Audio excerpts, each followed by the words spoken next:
Hello everyone, good evening. I hope आप सभी लोग अच्छे होंगे। ये बीपीएससी के टीचर के लिए प्रैक्टिस सेट है जो बीपीएससी के द्वारा ही लिया गया है। प्रीवियस ईयर के क्वेश्चंस है। इससे आपको आइडिया लग जाएगा कि किस तरह का क्वेश्चन आता है और इसकी हम फुल समरी कराते हैं, केवल क्वेश्चन आंसर नहीं कराते हैं। तो प्लीज़ ये वीडियो, चलिए हम अपना स्टार्ट करते हैं। पहला क्वेश्चन है, साइंस से है।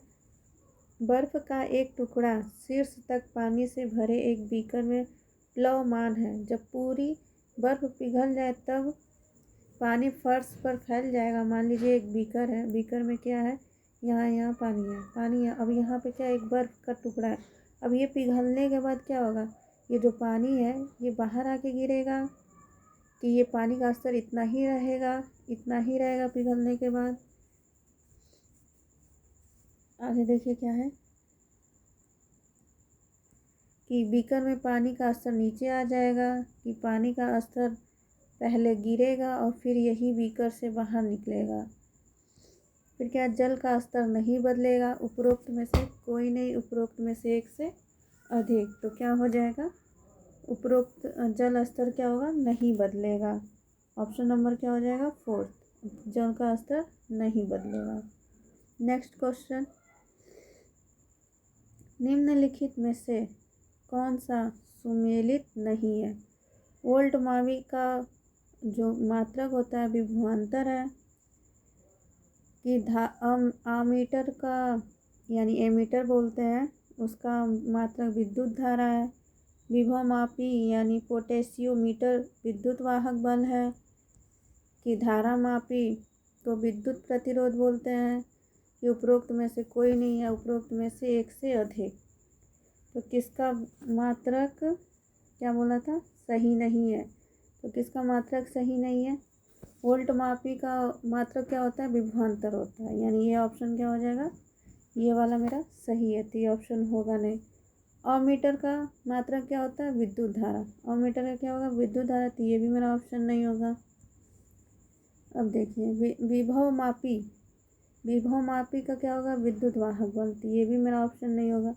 धारा मापी को किस में मापते हैं, विद्युत प्रतिरोध में नहीं, धारा मापी को विद्युत प्रतिरोध में नापते हैं, यानी किसमें, विद्युत धारा में नापते हैं। धारा मापी को किस में मापते हैं, विद्युत धारा में। ऑप्शन नंबर क्या हो जाएगा मेरा, 4। इसका और भी देख लीजिए, वोल्ट देखिए यहाँ पे क्या है, वोल्ट मापी को विभवांतर में, अमीटर को विद्युत धारा में, और विभव मापी को विद्युत धारा। देखिए अमीटर का भी है और धारा मापी का भी है, विद्युत धारा और विद्युत धारा, कंफ्यूजन मत होइएगा। विभव मापी को किस में नापते हैं, विद्युत वाहक बल में। और भी आगे मात्रक है, देख लीजिए। तुंगता मापी अल्टीमीटर यानी ऊंचाई मापने के लिए। वायु दाब मापी किसका है, वायुमंडलीय दबाव को मापने के लिए। क्या है, वायु दाब का क्या है, बैरोमीटर, किससे है, वायुमंडलीय में जो दबाव है उसको मापने के लिए। घनत्व मापी यानी हाइड्रोमीटर, द्रवों के क्या है, घनत्व को मापने के लिए है। आर्द्रता मापी को क्या बोलते हैं, हाइग्रोमीटर, इसको क्या है, वातावरण में आर्द्रता को मापने के लिए होता है। दुग्ध मापी को किससे नापते हैं, लैक्टोमीटर से, यानी दूध की क्या करते हैं, शुद्धता मापने के लिए लैक्टोमीटर से। रक्त दाब मापी किससे नापते हैं, रक्त दाब मापी स्पाइगन-मैनोमीटर, यानी रक्त दाब को मापने के लिए। ताप मापी को किससे मापते हैं, थर्मामीटर से, यानी तापमान को मापने के लिए है। नेक्स्ट क्वेश्चन, यदि एक पंख और एक रबड़ की गेंद, यानी एक जो पंख है और रबड़ की गेंद और एक लकड़ी की गेंद, यहाँ मान लीजिए पंख है ये, और यहाँ क्या है, रबड़ की गेंद है। किस चीज़ की है, रबड़ की, और ये क्या है, लकड़ी की गेंद है, यानी ठोस है। तो निर्वात में एक समान ऊंचाई से क्या करें, मुक्त रूप से एक साथ गिर रहे हैं, यानी ये तीनों को हम क्या कर रहे हैं, एक साथ छोड़ रहे हैं। तो क्या ज़मीन पे तीनों एक साथ गिरेंगी, कि ये पहले गिरेगा, कि ये पहले गिरेगा, कि ये पहले गिरेगा। तो ऑप्शन देख लेते हैं। पंख सबसे पहले ज़मीन पर पहुँच जाएगा, ऐसा है। रबड़ की गेंद सबसे पहले ज़मीन पर पहुँच जाएगी, कि लकड़ी की गेंद सबसे पहले ज़मीन पर पहुँच जाएगी, कि तीनों एक साथ ज़मीन पर पहुँचेंगे। क्या होगा, तीनों एक साथ जमीन पे आएंगे। ऑप्शन नंबर क्या हो जाएगा, फोर्थ। अगला क्वेश्चन है, जब दिन में पानी पर साबुन की फिल्म दिखाई देती है तो यह सुंदर रंग दिखाती है, तो यह घटना का कारण है। साबुन पे जो फिल्म दिखाई जाता है तो बहुत अच्छा कलर दिखाता है, तो ये किस कारण होता है? प्रकाश का विवर्तन के कारण, कि प्रकाश के अपवर्तन का कारण, कि प्रकाश का ध्रुवीकरण के कारण, कि प्रकाश का व्यतिकरण के कारण, कि उपरोक्त में से कोई नहीं या उपरोक्त में से एक से अधिक। तो क्या हो जाएगा, प्रकाश का व्यतिकरण के कारण। ऑप्शन नंबर क्या हो जाएगा मेरा, फोर्थ। नेक्स्ट क्वेश्चन, एक नाभिक की द्रव्यमान संख्या, जो नाभिक है इसमें जो द्रव्यमान संख्या है वो कितना होता है? न्यूट्रॉन और प्रोटॉन की संख्याओं के योग के होती है, कि n+p इक्वल टू द्रव्यमान संख्या होता है, ये बोल रहा है। कि न्यूट्रॉनों और प्रोटॉनों का कुल द्रव्यमान होता है, यह हमेशा परमाणु भार से अधिक होती है, यह हमेशा अपनी परमाणु संख्या से कम होती है, उपरोक्त में से कोई नहीं है, उपरोक्त में से एक से अधिक। तो क्या होता है, n परमाणु नाभिकी की द्रव्यमान संख्या क्या होता है, n बराबर n+p, यानी न्यूट्रॉन प्लस प्रोटॉन की संख्या इक्वल टू क्या होती है, द्रव्यमान संख्या, यानी ऑप्शन नंबर क्या हो जाएगा, फर्स्ट। नेक्स्ट क्वेश्चन,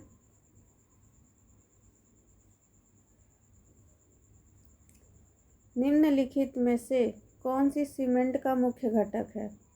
चूना पत्थर, सिलिका मिट्टी, जिप्सम की राख, उपरोक्त में से कोई नहीं या उपरोक्त में से एक से अधिक।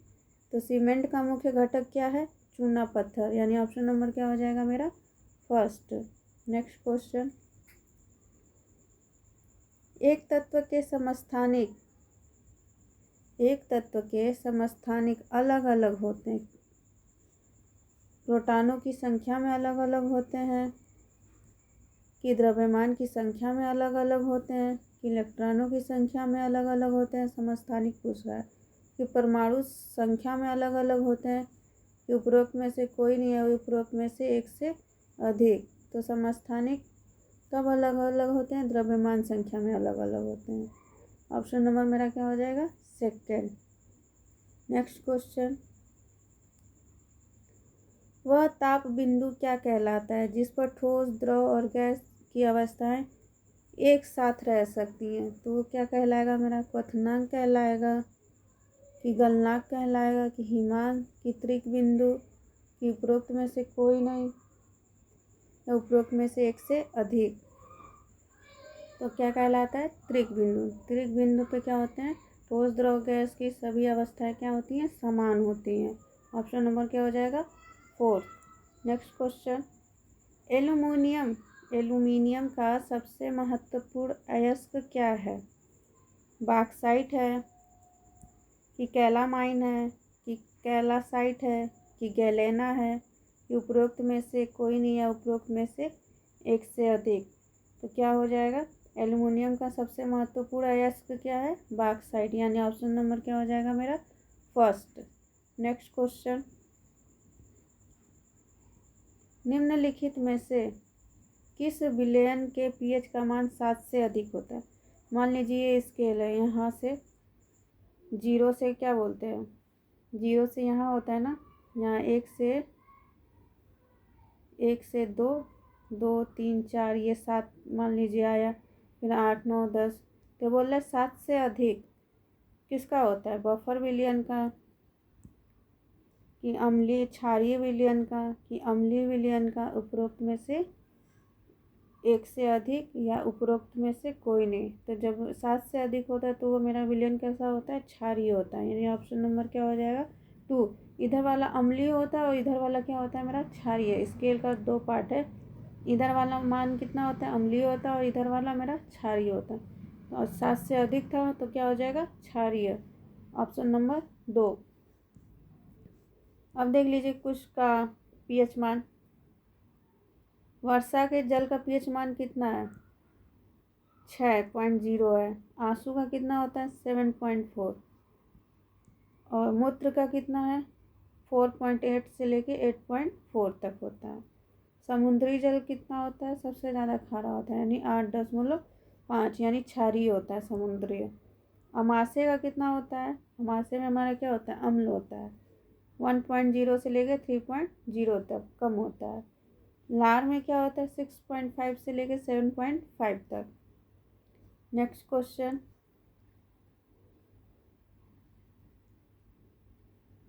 भारत में संयुक्त राष्ट्र सुरक्षा परिषद ने एक अस्थायी सदस्य के रूप में अपना 2 वर्ष का कार्यकाल किस तारीख से शुरू किया है? यानी ये किस तारीख से शुरू किया गया है?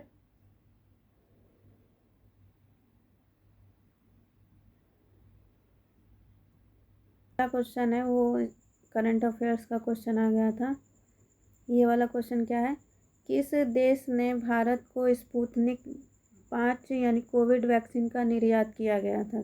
किस देश ने किया था निर्यात?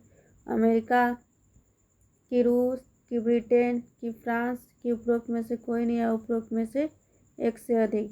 तो किसने ये वैक्सीन का निर्यात किया था? रूस ने। ऑप्शन नंबर क्या हो जाएगा मेरा? सेकेंड। रूस की राजधानी क्या है? मोरक्को। रूस की राजधानी क्या है? मोरक्को। इसका मुद्रा क्या है? रूसी रूबल।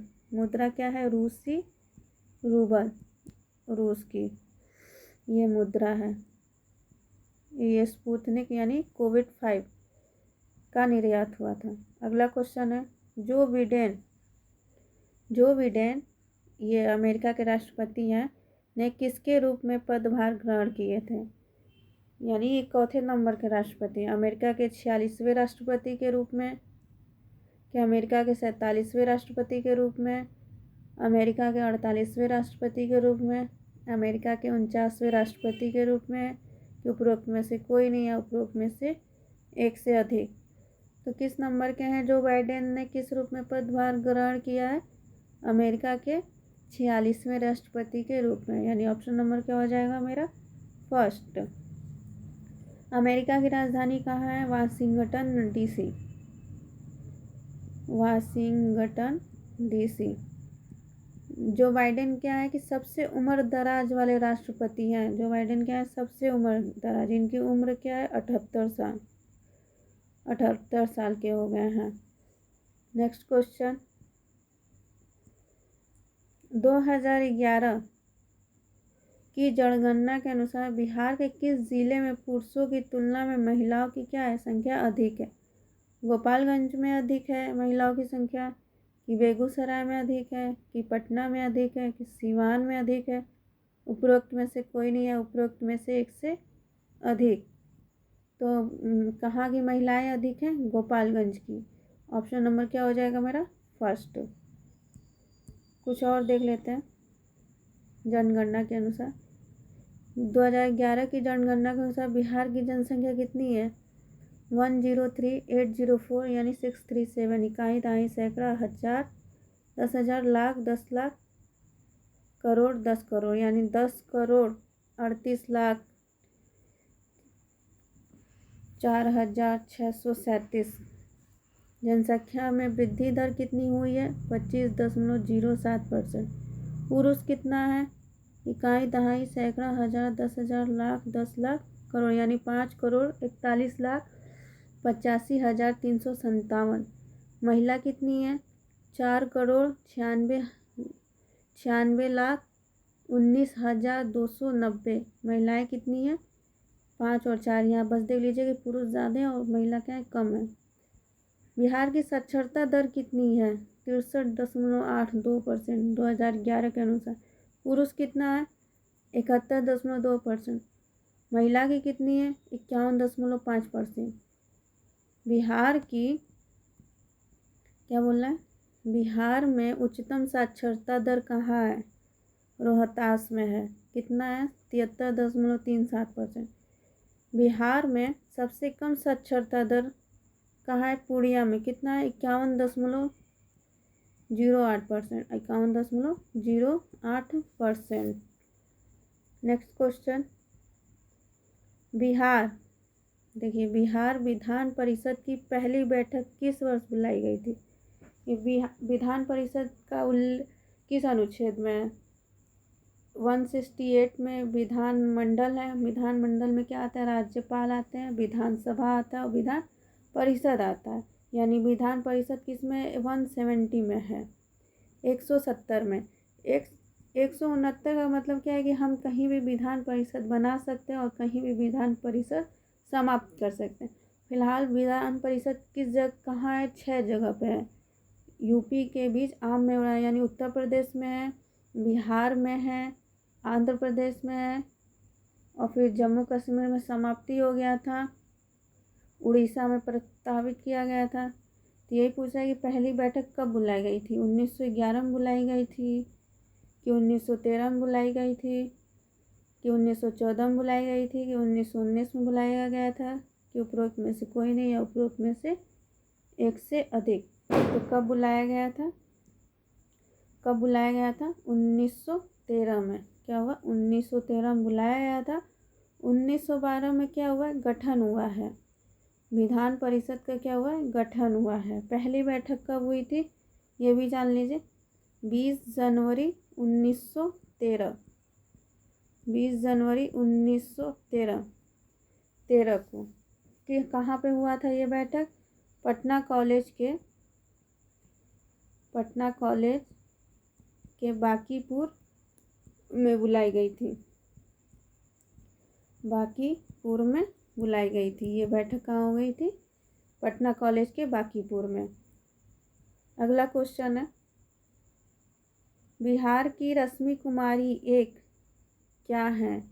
अंतर्राष्ट्रीय क्रिकेटर हैं, अंतर्राष्ट्रीय कैरम चैंपियन है कि फुटबॉल खिलाड़ी है कि शतरंज खिलाड़ी है कि उपरोक्त में से कोई नहीं है, उपरोक्त में से एक से अधिक? तो क्या है हमारा? कैरम खिलाड़ी है। क्या है? रश्मि कुमारी क्या है? अंतर्राष्ट्रीय कैरम चैंपियन है। नेक्स्ट क्वेश्चन, अब यहाँ देखिए, बिहार में विधानसभा तो हर जगह है, ठीक है। विधानसभा का उल्लेख किस में है? 171 किस में है? अनुच्छेद 170 में।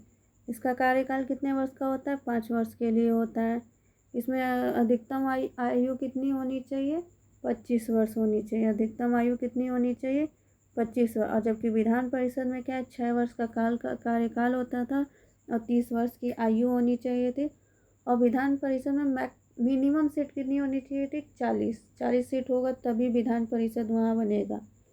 तो यही है, पूछ रहा है कि तो अनुसूचित यानी बिहार में जो अनुसूचित जाति के उम्मीदवारों के लिए कितनी सीट आरक्षित है? मतलब कितना सीट है? 38 है कि 40 है कि 44 है कि 46 है कि उपरोक्त में से कोई नहीं या उपरोक्त में से एक से अधिक? तो क्या है? विधानसभा में जो अनुसूचित जाति के सीट कितने हैं? 38। कितना है? 38।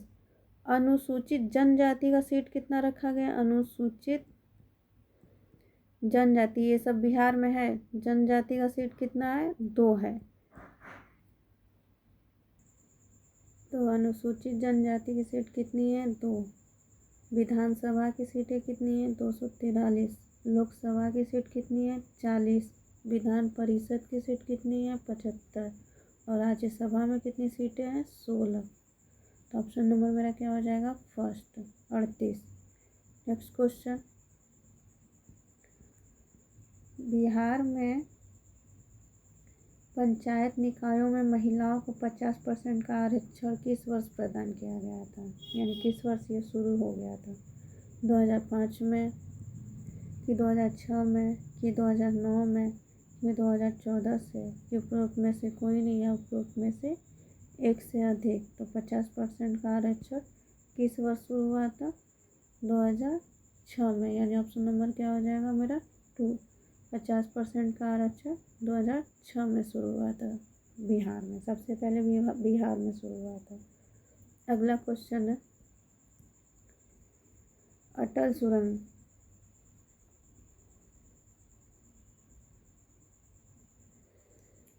सुरंग रोहतांग हिमाचल प्रदेश की लंबाई कितनी है? ये जो अटल सुरंग बनी है हिमाचल प्रदेश में रोहतांग दर्रे के नीचे, वो कितना किलोमीटर लंबा है? 8.02 किलोमीटर कि 9.02 किलोमीटर कि 10.02 किलोमीटर कि 11.02 किलोमीटर? कितना लंबा है कि उपरोक्त में से कोई नहीं है, उपरोक्त में से एक से अधिक। तो कितना लंबा है मेरा? 9.02 किलोमीटर। ये जो अटल बना है इसकी जो इतना किलोमीटर क्या है, लंबा है। ऊंचाई कितनी है? 30-60 मीटर ऊंचाई है, ठीक है, 30-60 मीटर। विश्व की क्या ये सबसे लंबी सुरंग है? विश्व की सबसे बड़ी सुरंग है, सबसे बड़ी सुरंग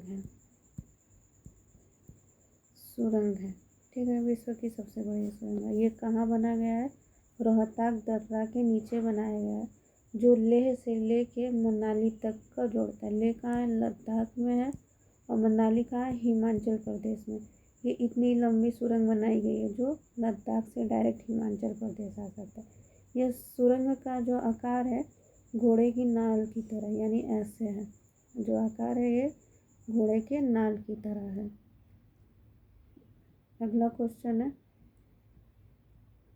ये देखिए, लेह से लेके मनाली, ये भारत है ना, ये भारत को क्या है, ये लेह से लेके मनाली तक का ये सुरंग बना है, जोड़ता है ये टनल सुरंग, अटल सुरंग, विश्व की सबसे बड़ी सुरंग है।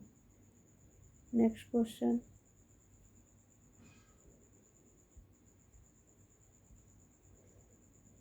बोल रहा है भारत में किस वर्ष रेल बजट को क्या किया गया? आम बजट में मिला दिया गया था। तो किस वर्ष मतलब रेल बजट को आम बजट में मिला दिया गया था? 2015 में कि 2016 में कि 2017 में कि 2018 में कि उपरोक्त में से कोई नहीं, या उपरोक्त में से एक से अधिक। तो रेल बजट को आम बजट में कब मिलाया गया था? 2017 में। ऑप्शन नंबर मेरा क्या हो जाएगा? थर्ड। यानी कब मिलाया गया था रेल बजट को आम बजट में? 2017 में मिलाया गया था, याद कर लीजिए, क्वेश्चन इम्पोर्टेंट है। नागरिकता संशोधन अधिनियम, ठीक है, 2019 का उद्देश्य क्या था? 2019 में क्या हुआ है? संशोधन हुआ है। किस पे हुआ है? नागरिकता में। तो इसका उद्देश्य क्या था? बांग्लादेशी अवैध अप्रवासियों को हटाना? नहीं। वास्तविक भारतीय नागरिकों की पहचान करना? नहीं। विदेशियों द्वारा सीमा में घुसपैठ की जांच करना? ऐसा कुछ नहीं है। अफगानिस्तान, बांग्लादेश और पाकिस्तान में उत्पीड़ित अल्पसंख्यक समूहों को क्या है? नागरिकता प्रदान करना। ये क्या था मेरा? Option number 4।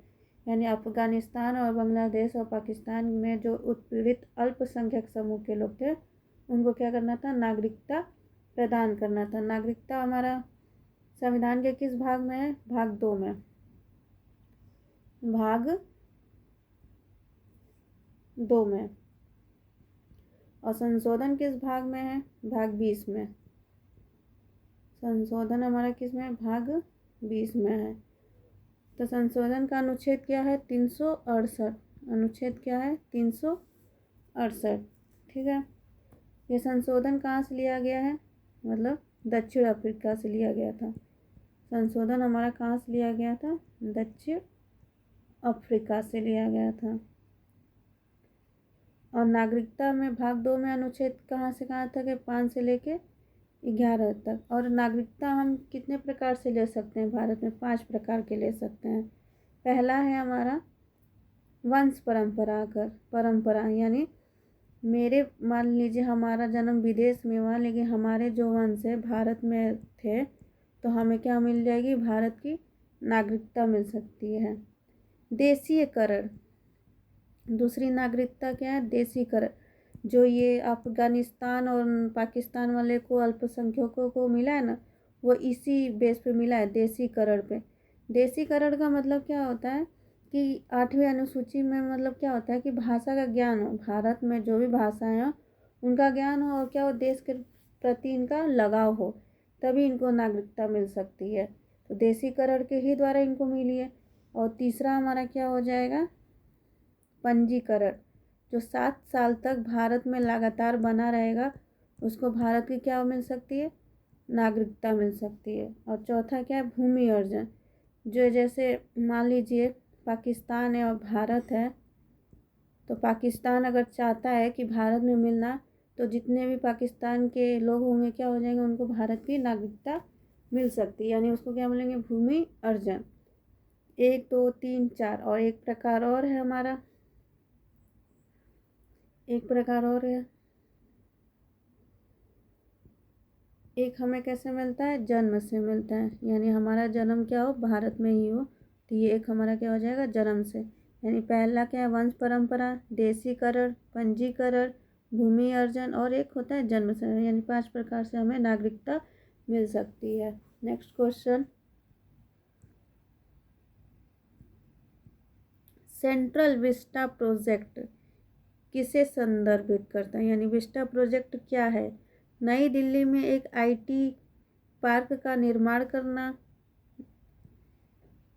कि एक आम केंद्रीय सचिवालय के साथ एक नई संसद, प्रधानमंत्री और उपराष्ट्रपति के आवासों का निर्माण करना, कि नई दिल्ली में एक वाणिज्यिक क्षेत्र का निर्माण करना, कि सभी मंत्रियों के लिए आवासों का निर्माण करना, या उपरोक्त में से कोई नहीं, या उपरोक्त में से एक से अधिक। तो ये हमारा क्या है, विस्टा प्रोजेक्ट क्या है हमारा, एक आम केंद्रीय सचिवालय के साथ एक नई संसद, मान लीजिए जो नया संसद बना है हमारा दिल्ली में, प्रधानमंत्री और उपराष्ट्रपति के आवास का निर्माण, यानी जो नया संसद बना है उसके आसपास क्या हो, प्रधानमंत्री और उपराष्ट्रपति का आवास भी बने, तो उसी को बोलते हैं विस्टा, विस्टा प्रोजेक्ट। तो ऑप्शन नंबर मेरा क्या हो जाएगा, सेकंड। नेक्स्ट क्वेश्चन,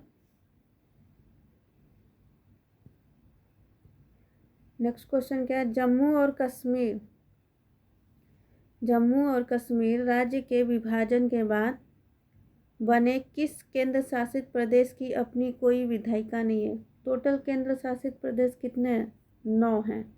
कितने हैं, 9 हैं। तो कहाँ पे विधायिका नहीं है ये पूछ रहा है, जम्मू में नहीं है, कि कश्मीर में नहीं है, कि लद्दाख में नहीं है, कि कश्मीर और लद्दाख दोनों में नहीं है, कि उपरोक्त में से कोई नहीं है, उपरोक्त में से एक से अधिक। तो क्या है कि लद्दाख में हमारा विधायिका नहीं है, यानी ऑप्शन नंबर मेरा क्या हो जाएगा, थर्ड। चलिए हम यहाँ मैप में देख लेते हैं, मैप में चलिए दिख रहा है ना। अब ये देखिए लद्दाख कहाँ है, यहाँ है लद्दाख में।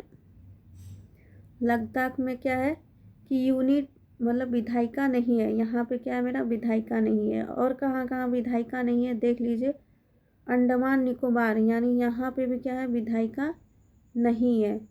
चंडीगढ़, चंडीगढ़ कहाँ है हमारा, यहाँ पे। चंडीगढ़ कहाँ है, यहाँ, यहाँ पे भी क्या है, विधायिका नहीं है। फिर दादर और नगर हवेली, यानी ये वाला दादर और ये नगर हवेली क्या है, यहाँ पे भी हमारा विधायिका नहीं है। फिर दमन और दीव, यानी ये वाला जो दमन और दीव, यहाँ पे भी क्या है, विधायिका नहीं है। और लक्षद्वीप, यानी कितने जगह विधायिका नहीं है, 1 2 3 4 5 और 6, 6 जगह क्या है मेरा, विधायिका नहीं है। विधायिका क्या बोलते हैं, नहीं है। लेकिन दिल्ली में, दिल्ली में, दिल्ली में और जम्मू कश्मीर में और पुडुचेरी में क्या है, विधायिका है। विधायिका क्या है, यहाँ पे है। तो 3 जगह विधायिका है और बाकी जगह विधायिका नहीं है। और यूनियन टेरिटरी कितने हैं पूरे, टोटल 9। नेक्स्ट क्वेश्चन, पेगा क्या है, पेगासस स्पाई वेयर किस देश में विकसित किया गया है? इजराइल में कि ब्राज़ील में? इसमें इजराइल बहुत न्यूज़ में चला है, तो ये ध्यान दीजिए। पेगासस क्या है? ब्राज़ील में कि रूस में कि चीन में कि उपरोक्त में से कोई नहीं है, उपरोक्त में से एक से अधिक। पेगासस क्या है? आपका एक तरह से सॉफ्टवेयर है। क्या है? मालवेयर सॉफ्टवेयर है। क्या है ये? सॉफ्टवेयर है एक तरह से। और मेलवेयर है, मेलवेयर है। ये मेरा क्या सॉफ्टवेयर है या मेलवेयर है? ये क्या कर रहा है कि जो पोगासस को इजराइल फर्म यानी एनएसओ ग्रुप द्वारा विकसित किया गया है। किसके द्वारा? एनएस द्वारा ग्रुप विकसित किया गया है। ये जो ग्रुप है इसी के द्वारा क्या किया है? विकसित किया गया है। और ये कब विकसित किया गया है? 2010 में। किस लिए किया गया है? कि जांच पड़ताल के लिए। तो ये किस देश ने विकसित किया? इजराइल ने। यानी ऑप्शन नंबर क्या हो जाएगा? First, Israel. और इस समय इजराइल बहुत न्यूज में है। तो ये पेगासस क्या है? एक तरह से सॉफ्टवेयर या मेलवेयर है। एनएसओ ग्रुप ने इसको विकसित किया है। कब किया है? 2010 में। नेक्स्ट क्वेश्चन, फॉरवर्ड ब्लॉक क्या है? ये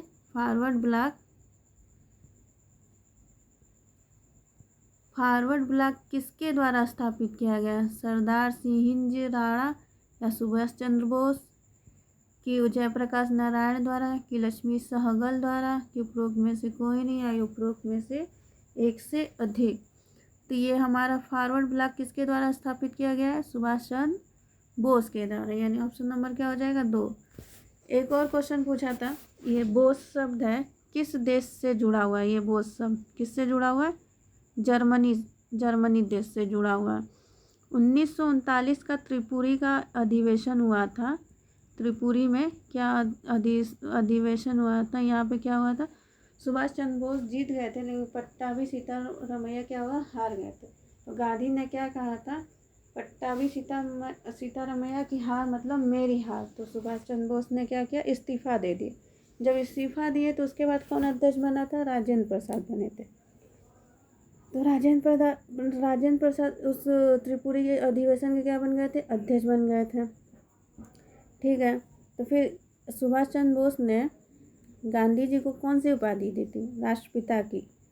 सुभाष चंद्र बोस ने गांधी जी को कौन सी उपाधि दी थी? राष्ट्रपिता का। और इन्होंने कलकत्ता में क्या खोला था? कलकत्ता में इंडियन फॉरवर्ड ब्लॉक की स्थापना की थी। यानी ये कलकत्ता में इसका स्थापना किए थे। कलकत्ता में कब किए थे? 1939 में इस फॉरवर्ड ब्लॉक की स्थापना किए थे। और दिल्ली चलो जय हिंद का नारा किसने दिया था? सुभाष चंद्र बोस ने। नारा कौन सा था? दिल्ली चलो। और कौन सा नारा दिए थे? जय हिंद का नारा दिए थे। ठीक है। इनकी जो आत्मकथा है, उनकी आत्मकथा क्या है? The Indian struggle. आत्मकथा क्या है? The Indian struggle. इनकी ये आत्मकथा है, सुभाष चंद्र बोस। नेक्स्ट क्वेश्चन,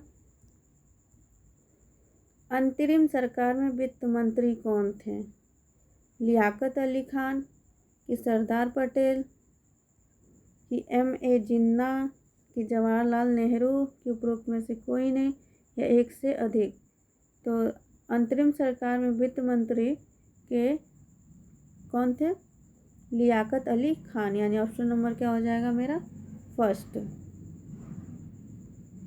अंतरिम सरकार के वित्त मंत्री कौन थे? लियाकत अली खान। ठीक है। ये कब गठित किया गया था अंतरिम सरकार वाला? 2 सितंबर 1946 को। सितंबर 1946 को। ठीक है। किसके मतलब आमंत्रण पे ये गठित किया गया था? वेबले के आमंत्रण पे क्या किया गया था? इसको गठित किया गया था। नेतृत्व कौन कर रहे थे? नेतृत्व कौन कर रहे थे? नेहरू जी। इसका नेतृत्व कौन कर रहे थे? नेहरू जी। अध्यक्ष कौन थे? राजेंद्र प्रसाद। अध्यक्ष कौन थे? राजेंद्र प्रसाद। राजेंद्र प्रसाद, ठीक है। और वित्त मंत्री कौन थे? लियाकत अली खान हो गए। किसके, और इसमें क्या हुआ था कि जो कैबिनेट मिशन के प्रस्ताव के आधार पे कई मंत्रिमंडल बनाए गए थे। तो राजेंद्र प्रसाद को किसका मंत्रिमंडल बनाया गया था? खाद्य एवं कृषि का। खाद्य एवं कृषि का मंत्रिमंडल बनाया गया था। खाद्य एवं कृषि का, ठीक है। जवाहरलाल नेहरू को किसका बनाया गया था? विदेशी मामले देखने के लिए। ये क्या थे? विदेशी मामलों को देखते थे। और ये सरदार वल्लभ भाई पटेल क्या कर रहे थे? गृह मंत्रालय देख रहे थे। सरदार वल्लभ भाई यानी सरदार पटेल लिख दे रहे, क्या देख रहे थे? गृह मंत्रालय देख रहे थे उस समय, गृह मंत्रालय, ठीक है। और सरदार बलदेव सिंह क्या कर रहे थे? बलदेव सिंह ये हमारे रक्षा मंत्री थे। रक्षा का मंत्रिमंडल देख, बलदेव सिंह रक्षा। इसी तरह से जगजीवन राम क्या थे? श्रम के थे। जान मथाई उद्योग एवं आपूर्ति गए थे। इब्राहिम इस्लाम जो थे ये व्यापार वाला मंत्रिमंडल देख रहे थे। तो अगला क्वेश्चन है, नेक्स्ट क्वेश्चन, इसके अध्यक्ष और नेतृत्व और किसके आमंत्रण पे इसको गठित किया गया था, ये ज़्यादा इम्पोर्टेंट है। यानी वेबले के द्वारा इसको आमंत्रित किया गया था और नेतृत्व कौन कर रहे थे? नेहरू जी। और राजेंद्र प्रसाद क्या थे? अध्यक्ष थे। और राजेंद्र प्रसाद खाद्य एवं कृषि के क्या थे? मंत्रिमंडल थे। कौन से ईस्वी से 1855 में संथाल विद्रोह का नेतृत्व किसने किया था? सिद्धू और कान्हू ने, कि बुद्धू भगत और तेजा भगत, कि मूलू मानके, कि जोधा मानके, कि मदारी पासी और सहदेव। उपरोक्त में से कोई नहीं या उपरोक्त में से एक से अधिक। तो कौन थे ये 1855 के संथाल विद्रोह के नेतृत्व? सिद्धू और कान्हू। सिद्धू और कान्हू ये दोनों क्या लोग थे? भाई थे। ये दोनों क्या थे? भाई थे। ये पहले बिहार में था, जहाँ से अब ये कहाँ स्थान हो गया? झारखंड में, जो राजमहल की पहाड़ी थी झारखंड में, अब झारखंड में राजमहल की पहाड़ी कहाँ है? झारखंड में। पहाड़ियों में बसे जनजाति थे। बसे जनजाति का विद्रोह था। जनजाति का विद्रोह 1855 में संथाल विद्रोह हुआ था सिद्धू और कान्हू के द्वारा। अगला क्वेश्चन है, गांधी जी को चंपारण आने का आमंत्रण किसने दिया था? राजकुमार शुक्ल ने दिया था, कि राजेंद्र प्रसाद ने दिया था, कि जयप्रकाश नारायण ने दिए थे, कि कृष्ण सहाय दिए थे, कि उपरोक्त में से कोई नहीं या उपरोक्त में से एक से अधिक। तो राजेंद्र प्रसाद गांधी जी के चंपारण में आने का आमंत्रण किसने दिया था? राजकुमार शुक्ल ने दिया था। गांधी जी का जो चंपारण है ये कब हुआ था? 1917 में, ठीक है। 1917 में हुआ था 3 कठिया पद्धति के लिए। नहीं, 3 जो नील की खेती की जा रही थी, 3 वापसी कितना मिला था? 25% की क्या मिली थी? वापसी मिली थी। 25% की क्या मिली थी? वापसी मिली थी। इसमें कौन कौन सदस्य थे, मतलब सहयोगी नेता कौन कौन थे? महादेव देसाई और नरहरि महादेव थे। महादेव नरहरि, ये पूछा हुआ है कि कौन कौन सदस्य थे चंपारण में। नरहरि थे और वाजपेयी जी थे। वाजपेयी, फिर कौन थे? अनुग्रह नारायण थे। 1 2 3 4 एक और थे, अनुग्रह नारायण, महादेव, और कौन थे? जेपी कृपलानी। आप शॉर्टकट कर लीजिए। MA महादेव देसाई, NA क्या बोलते हैं? नरहरि पारेन, और फिर क्या बोलते हैं? NR, इसको NR बना लीजिए। NR से क्या हो जाएगा मेरा? नरहरि, अनुग्रह एन आर से नरहरि हो जाएंगे, फिर ए से मेरा अनुग्रह हो जाएगा, और बी से क्या हो जाएगा, वाजपेयी जी हो जाएंगे, और जे से क्या हो जाएगा, जेपी कृपलानी। यानी 5 जो सदस्य थे चंपारण के सहयोगी नेता कौन थे, 5 लोग थे, महादेव देसाई, नरहरि पारेन और अनुग्रह नारायण, जेपी कृपलानी और वाजपेयी जी। नेक्स्ट क्वेश्चन है, बोध गया में किसे ज्ञान की प्राप्ति हुई थी, महावीर स्वामी को कि गौतम बुद्ध को। जाहिर सी बात है, सबको पता है बोध गया में किसको ज्ञान की प्राप्ति हुई थी, गौतम बुद्ध को। ऑप्शन नंबर क्या हो जाएगा मेरा, सेकंड। गौतम बुद्ध का जन्म कहाँ हुआ था, लुम्बिनी कपिलवस्तु में। कहाँ पे हुआ था जन्म, कपिलवस्तु में। मृत्यु कहाँ हुआ था, कुशीनगर में हुआ था। और कुशीनगर में बौद्ध जी ने चार आर्य संप्रत्यय बताए थे, दुख और दुख का कारण, फिर दुख का निरोध, फिर दुख का क्या बोलते हैं अष्टांगिक मार्ग बताए थे। और क्या बताए थे, बुद्ध के समय 4 संगीति हुई थी, 4 संगीति हुई थी बोध गया में। अरे बुद्ध के समय 4 संगीति हुई थी, और इनको जो ज्ञान प्राप्ति हुई थी उसको क्या बोलते हैं, महाचक्र प्रवर्तन।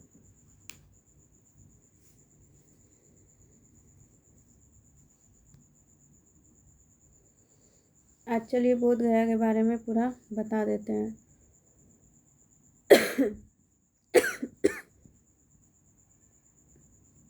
मान लीजिए यहाँ पे बताते हैं।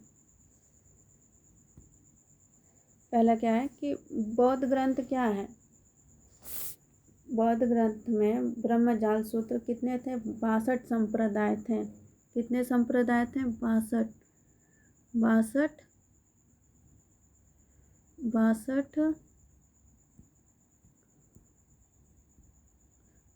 क्या थे, संप्रदाय, ठीक है, 62 संप्रदाय थे। जन्म स्थान कहाँ था, कपिलवस्तु में इनका जन्म था। इसको क्या क्या बोलते हैं, लुम्बिनी भी बोलते हैं, लुम्बिनी के बाद क्या बोल सकते हैं, सिद्धार्थ नगर बोलते हैं। तो बुद्ध जी का जन्म क्या हुआ था, लुम्बिनी या सिद्धार्थ नगर। और क्या है, कौन से ईस्वी में हुआ था, समय क्या था, 563 ईस्वी में हुआ था इनका जन्म। और पिता का क्या नाम था, शुद्धोधन था। पिता का नाम क्या था, शुद्धोधन था पिता का नाम। और माता का नाम क्या था, महामाया।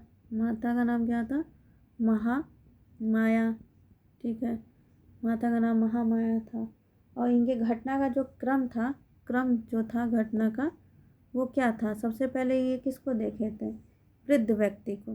किसको देखे थे, वृद्ध व्यक्ति को। उसके बाद किसको देखे थे, बीमार व्यक्ति को देखे थे। उसके बाद किसे देखे थे, मृत व्यक्ति को देखे थे। यानी सबसे पहले किसको देखे थे, वृद्ध आदमी को, फिर बीमार आदमी को, फिर मृत्यु को देखे, फिर उसके बाद किसको देखे थे, सन्यासी को देखने के बाद ही इनका क्या हो गया था, विचार बदल गया था, ठीक है। तो ये 29 वर्ष में क्या किए, गृह त्याग दिए। 29 वर्ष में ये अपना क्या किए, गृह त्याग दिए 29 वर्ष की आयु में। फिर बुद्ध के जीवन के प्रतीक चिन्ह कुछ थे, चलिए उसको भी बता देते हैं। बुद्ध के प्रतीक चिन्ह क्या थे, प्रतीक चिन्ह मतलब जब ये गर्भ में थे तो उस समय किसका चिन्ह था, मतलब हाथी। गर्भ में थे तो क्या थे, हाथी। गर्भ में थे तो क्या था, हाथी प्रतीक था इनका, हाथी। और जब ये जन्म लिए तो तब किसका प्रतीक था, कमल का। जन्म के समय किसका प्रतीक था, कमल का। और फिर जब गृह जब त्यागे थे, घर अपना त्याग दिए थे 29 वर्ष की आयु में, तब क्या था, घोड़ा। क्या था, घोड़ा। और यौवन के यानी जब ये बड़े हुए तब क्या इनका प्रतीक था, बैल या साढ़। या साढ़। ठीक है। फिर जब इनको ज्ञान की प्राप्ति हुई थी उस समय क्या प्रतीक था? पीपल का पेड़। यानी इनको जब ज्ञान प्राप्त हुआ था कहाँ हुआ था? पीपल के पेड़ के नीचे। अब अगला देखिए, जब मृत्यु हुई थी, मृत्यु के समय स्तूप। क्या है? स्तूप। ठीक है। समृद्धि, यानी इनको जब समृद्धि मिला था उस समय क्या प्रतीक था? शेर। शेर। और जब प्रथम उपदेश दिए थे उसको क्या उस समय था? चक्र। प्रथम उपदेश के समय क्या था? चक्र। चक्र। और निर्वाण के समय, यानी जब इनको ज्ञान प्राप्त हुआ था, निर्वाण के समय या मृत्यु के समय, मतलब निर्वाण का मतलब था मृत्यु, यानी पद चिन्ह। इनका क्या था? पद चिन्ह। ये प्रतीक क्या है? इतने चिन्ह हैं। जब गर्भ में थे तो हाथी, गर्भ में थे तो क्या हुआ? हाथी। और जन्म के समय कमल, ये वाला ज़्यादा इम्पोर्टेंट है। गृह त्याग के समय घोड़ा, यौवन के समय बैल या साढ़, ज्ञान के समय पीपल, ये तो सबको पता रहेगा। मृत्यु के समय स्तूप, समृद्धि के समय क्या था? शेर। प्रथम उपदेश के समय कौन सा चिन्ह था? चक्र। और निर्वाण के समय कौन सा चिन्ह था? पद चिन्ह। और जब ये 29 वर्ष की अवस्था में गृह त्याग दिए थे तो उसको क्या बोलते हैं? जब गृह त्यागे थे 29 वर्ष की आयु में तो महाभिनिष्क्रमण कहते हैं। जब गृह त्यागे थे तो क्या बोलते हैं? गृह त्यागे थे तो उसको क्या बोलते हैं? महाभिनिष्क्रमण। क्या बोलते हैं? महाभिनिष्क्रमण। ठीक है। और जब इन्होंने घोड़ा को छोड़ दिए थे तो उसको क्या बोलते हैं? कंथक। घोड़ा को क्या किए थे? छोड़ दिए थे ना।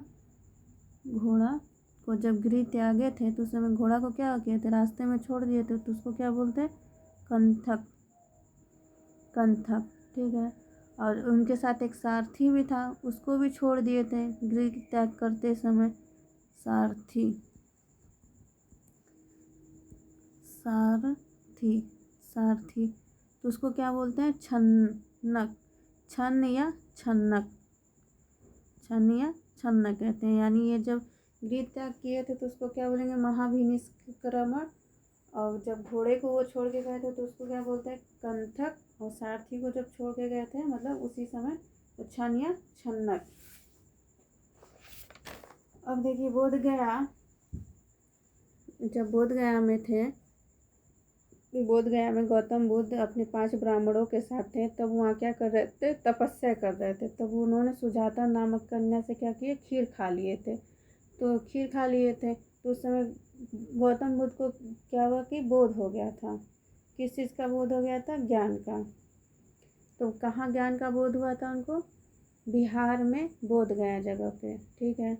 तो 35 वर्ष की आयु में इनको ज्ञान की प्राप्ति हुई थी। ज्ञान की जब प्राप्ति हुई थी, ज्ञान का जब बोध हुआ था, किस वर्ष? उसको क्या बोलते हैं? जब ज्ञान प्राप्त हुआ था इनको,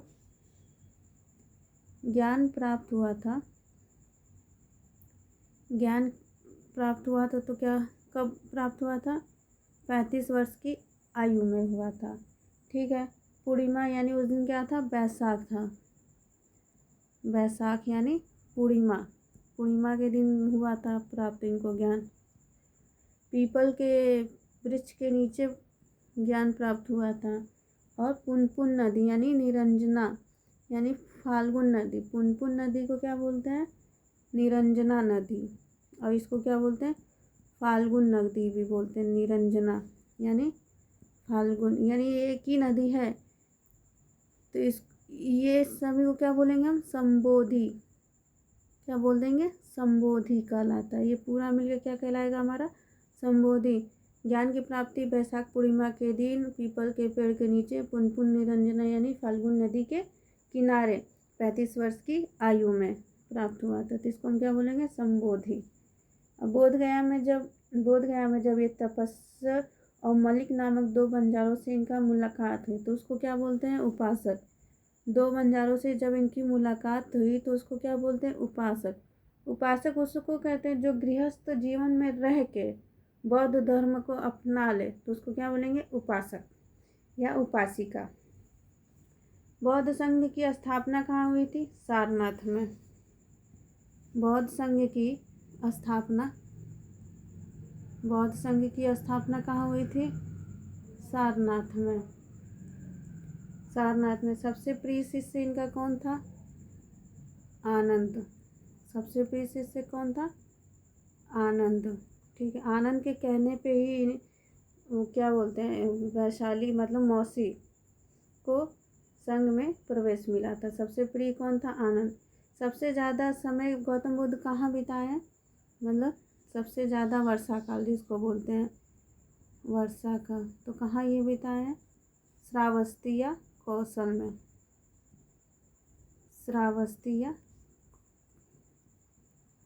कौशल में ये सबसे ज़्यादा समय बिताए। अंतिम इनका वर्षा काल कहाँ पे था? अंतिम वर्षा काल कहाँ पे था? वैशाली में। कहाँ पे था? वैशाली में। ठीक है। सबसे ज़्यादा कहाँ बिताए? श्रावस्ती या कौशल में। और अंतिम समय में कहाँ हुए थे? वैशाली में थे। स्त्रियों के प्रवेश कब इनको मिला? स्त्रियों में संघ में, पहले संघ में स्त्रियों का प्रवेश वर्जित था, नहीं था, लेकिन आनंद के कहने पे, अपने प्रिय शिष्य के आनंद के कहने पे वैशाली यानी मौसी को संघ में, वैशाली यानी उसकी मौसी को संघ में प्रवेश दे दिया गया था। देवदत्त गौतम बुद्ध के समय ही संघ का प्रमुख बनना चाहता था। देवदत्त कौन था? चचेरा भाई था। वो क्या कहता था? इस संघ का क्या बनना चाहता था? प्रमुख बनना चाहता था। मेरा हमारा बिहार का प्रैक्टिस है। Please like share and subscribe. Thank you so much. अगले सेशन में करंट अफेयर्स जुलाई माह का लेके आऊँगी। पूरा जुलाई माह का 300 के करीब क्वेश्चन होगा। Please support me. Thank you.